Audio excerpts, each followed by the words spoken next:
तो चलिए आज के इस वीडियो में आपको हम बताने वाले हैं कक्षा 10 हिंदी गद्य का चैप्टर जो है जयशंकर प्रसाद का जीवन परिचय। आपको हम बता दें जयशंकर प्रसाद का जीवन परिचय काफ़ी इंपॉर्टेंट है बोर्ड एग्जाम के लिए, तो आप इसको तैयार कर लीजिए क्योंकि जयशंकर प्रसाद का जीवन परिचय तो कई बार पूछा है। हमारे समय में भी जो है जयशंकर प्रसाद का जीवन परिचय पूछा था। तो यहाँ पर देखिए सबसे पहले आपको शुरुआत यहीं से करना, आप प्रसिद्ध साहित्यकार, अगर आप प्रसिद्ध साहित्यकार से शुरुआत करते हैं तो एग्जामिनर को लगेगा कि हाँ आप इनके जीवन परिचय को परफेक्ट तरीके से लिख रहे हैं, क्योंकि प्रसिद्ध साहित्यकार जयशंकर प्रसाद जी का जन्म काशी के प्रसिद्ध वैश्य परिवार में 30 जनवरी जो है 1889, तो आप 30 जनवरी ना तैयार रहे लेकिन 1889 ईस्वी को हुआ था। इनका परिवार सुगनी साहू नाम से प्रसिद्ध था। आप साइड में इसको लिखिएगा और साइड में ये संक्षिप्त परिचय का जगह छोड़ देना, क्योंकि बहुत काफ़ी इंपॉर्टेंट होता है ये सब लिखना। अगर आप इसको लिखते हैं तो एग्जामिनर को लगेगा कि हाँ किसी लड़के ने इस जीवन परिचय को लिखा, यानी कि वो खुश हो जाएगा तो और आपका पूरा नंबर देगा, नंबर कटने के चांसेस नहीं रह जाएंगे। तो फिर से पढ़ देते हैं।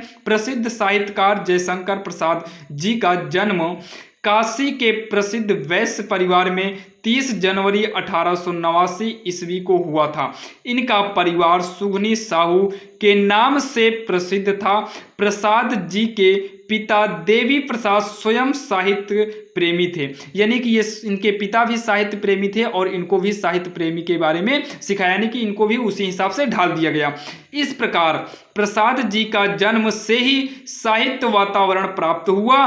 प्रसाद जी 9 वर्ष की अवस्था में ही इन्होंने एक कविता की रचना की, जिसे पढ़कर इनके पिता ने इन्हें कवि बनने का आशीर्वाद दिया। यानी कि ये कक्षा 9 में, यानी कि 9 वर्ष के थे तभी इन्होंने एक कविता लिखा जिसको पढ़कर इनके पिता खुश हुए और इनको जो है कवि बनने का आशीर्वाद दिया। प्रसाद जी ने बाल्यावस्था में ही अपने माता पिता के साथ देश के विभिन्न तीर्थ स्थानों की यात्रा की।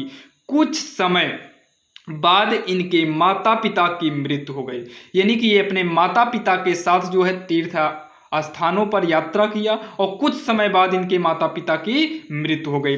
उसके बाद इनकी शिक्षा का प्रबंध इनके बड़े भाई शंभुनाथ जी ने किया। कौन किया? शंभुनाथ जी ने किया। इनकी 17 वर्ष की अवस्था में बड़े भाई शंभुनाथ की मृत्यु हो गई, यानी कि जयशंकर प्रसाद जो है जब 17 वर्ष के थे तभी इनके बड़े भाई शंभुनाथ जी की मृत्यु हो गई। इन्होंने 3 शादियां की, इनकी 3 शादियां हुई किंतु तीनों पत्नियों की मृत्यु असमय ही हो गई, यानी कि इनकी 3 शादियां हुई और तीनों पत्नी समय से पहले ही मर गई, यानी कि मृत्यु हो गई। इन सब का असामयिक यानी कि बिना समय के ही मृत्यु को देखकर जयशंकर प्रसाद अंदर ही अंदर टूट गए और इनके अंदर क्षय रोग हो गया और क्षय रोग होने के कारण 15 नवंबर 1934 ईस्वी में जब ये 47 वर्ष के थे तभी इनकी मृत्यु हो गई। इनकी अन्य कृतियां इस प्रकार हैं, यानी कि इनकी और भी सारी कृतियां हैं। आपको बोर्ड में अगर नाटक के बारे में पूछेगा तो चंद्रगुप्त, राजश्री या विशाख इसको लिख दीजिएगा। ज़्यादातर निबंध संग्रह शैली पूछता है, तो अगर निबंध संग्रह पूछा तो काव्य कला लिख दीजिएगा। शैली पूछेगा तो वर्णात्मक या फिर भावात्मक या फिर चित्रात्मक लिख दीजिएगा। अलंकृत याद रहेगा, यानी कि किसी दो को पूछेगा। कहानी संग्रह प्रतिध्वनि और इंद्रजाल या छाया। उपन्यास क्या था? कंकाल और तितली। कंकाल तितली थी। और इनकी जो काव्य है झरना, लहर, आंसू, कामायनी यानी कि महाकाव्य। और इसको शॉर्टकट में आप जरूर लिखिएगा। जैसे जन्म इनका सन 1889 में हुआ था। जन्म कहाँ हुआ था? काशी में हुआ था। पिता क्या थे? देवी प्रसाद। और बड़े भाई का नाम लिखना होगा, लिख देना, शंभुनाथ था। मृत्यु कब हुई इनकी? तो 1937 में हुई। भाषा क्या थी? संस्कृत, फारसी, अंग्रेजी थी। कृतियां क्या थी? चंद्रगुप्त, प्रतिध्वनि, लहर।